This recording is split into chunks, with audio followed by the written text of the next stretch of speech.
A little bit about the Japanese yen. So it seems today that we've been waiting for news on Trump, or for Trump just to have his little speech. Now we've kind of had it. The dollar started pushing down on the Japanese yen, and I'm going to do two separate videos. I'm going to talk to you, one about the trades coming up, and two also just about the Japanese yen, because this really, I feel, needs its own video. So let's just dive straight into it. Now here's a position on USD JPY. So I'm looking at getting into two positions, and these stops are a lot larger than what I usually would recommend. Usually I'm interested in small stops, which of like 15 pips max, but it's quite grabby, this pair.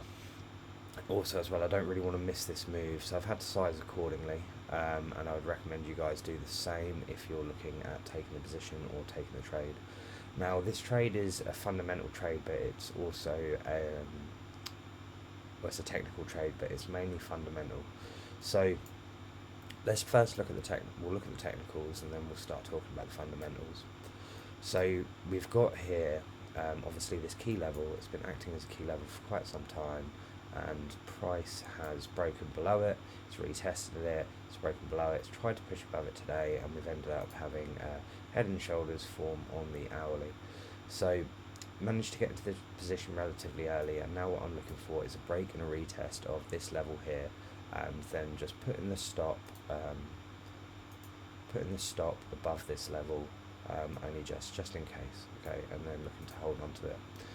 Now same with kind of CAD JPY. Obviously I've put this position in the group. We've had like a head and shoulders, the neckline, and also a break for this trend line. Now the neckline is really, the neckline of this head and shoulders is here, and you can see that we've retested it at this level, okay.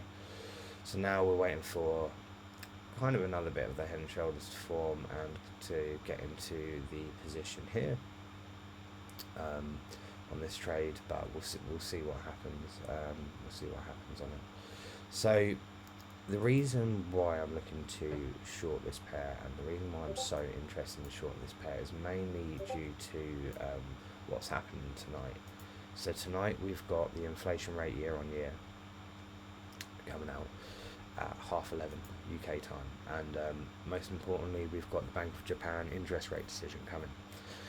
Reason why this is key is because they're putting it up by a 25 point basis, and when they put the interest rates up, what this generally tends to mean is that the pair will get stronger. Now we've not really, interestingly, we've not massively seen this. What we've seen is we've seen a reversal in the markets. So every time they've decreased the interest rates recently, so for example Canada, US, it's one of the reasons the US is on this massive bull run, or the US dollar is on this massive bull run at the moment, as well as Trump coming into office.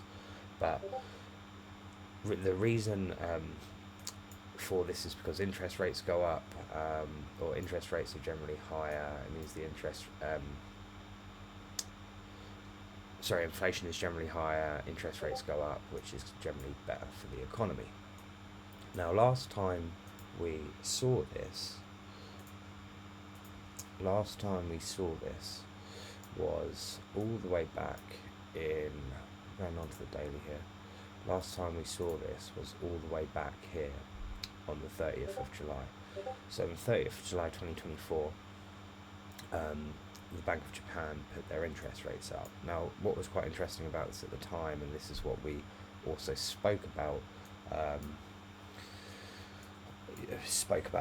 in the group like a lot earlier, was that here this massive sell-off was caused by negative jobs data. So obviously there'd been a lot of speculative trading against the yen. Interest rates were low for a very long time, and every time we kind of saw this this drop here was when the Bank of Japan threatened to start getting involved in in the interest rates, in the battle with the interest rates, or no, sorry, with the yen getting weaker. So when the Bank of Japan mentioned, okay, well, we're going to start getting involved soon, we then saw a massive sell-off, and we kind of topped out. We reached reached a top here, as you can see, and then roughly around the same time we had negative NFP data from the States. Now that caused like a panic, it caused a recession panic, and we saw a massive sell-off on the indexes, but we also saw this huge sell-off of like the dollar and also the JPY pairs. The JPY, or the yen, got a lot stronger. We saw loads of panic selling. Now, the reason why this time was key was because in the same month, the Bank of Japan was waiting for this negative job data because they wanted to put the interest rates up in Japan, but they weren't able to do it until they had some negative jobs data to be able to go off. So when we started selling, finally the Bank of Japan got involved. They started buying up a lot of yen. I think the first round was about $38 billion worth of yen. So as people were selling, the Bank of Japan were buying the yen, just only strengthening it, causing a further sell-off. I mean, it was pretty much a perfect opportunity for them. And once they finally got it to a point that was a little bit stronger, where we saw, I think it was roughly about 5%, 6%. Yeah, when we saw the 6%, the 6% or 7% decrease, they then decided, okay, we're going to raise the interest rates. Now, what we saw when they raised the interest rates was a continued sell-off, and we can see that. We can see that right here. So this was the day. This was on the 30th of July, and if we go down to here, so at 3 o'clock, and then you can see we had like this massive move on JPY pairs. So this move on itself was, like, there was a range of 160 pips, and that was just on that hour, just on the basis of that news.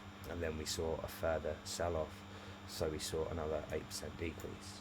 Now they're finally raising the interest rates again tonight, apparently, by a 25% increase. So what I'm expecting us to see is another huge sell-off of the JPY pairs.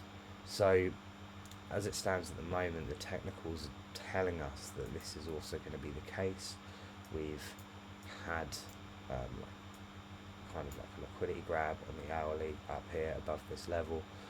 Price hasn't been able to continue moving up, and we've now formed a head and shoulders, and we've managed to get into this position here. And I'm going to be looking to take out this level here, hopefully by the end of the day, to maybe pull the position, because if we do have another move, it could just be in this range. I'm looking to take out this level of liquidity here. We have also got this trend line liquidity, and we've got this key level here. So it's going to be really interesting to see what happens, but we're going to see something, a big move happen tonight. Now we've kind of got the same on CAD JPY here. We've got this first position and the second position, but we do need to be very cautious, because the stop is quite tight on this, and if they do, we could end up seeing a massive move to the upside in terms of liquidity grab, followed by a move to the downside and just wiping out all the liquidity in this area. So it's going to be really interesting to see. But yeah, really big night tonight in terms of the JPY pairs. What it may be a case of doing is essentially waiting for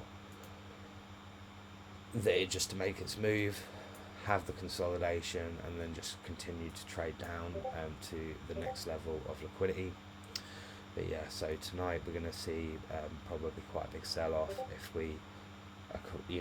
If we're right, we're looking realistically at about another 7% move over the next coming weeks. So really important stuff. I'm definitely short, but if you are going to be looking to trade this kind of news and these fundamentals, then you need to be position or sizing accordingly, because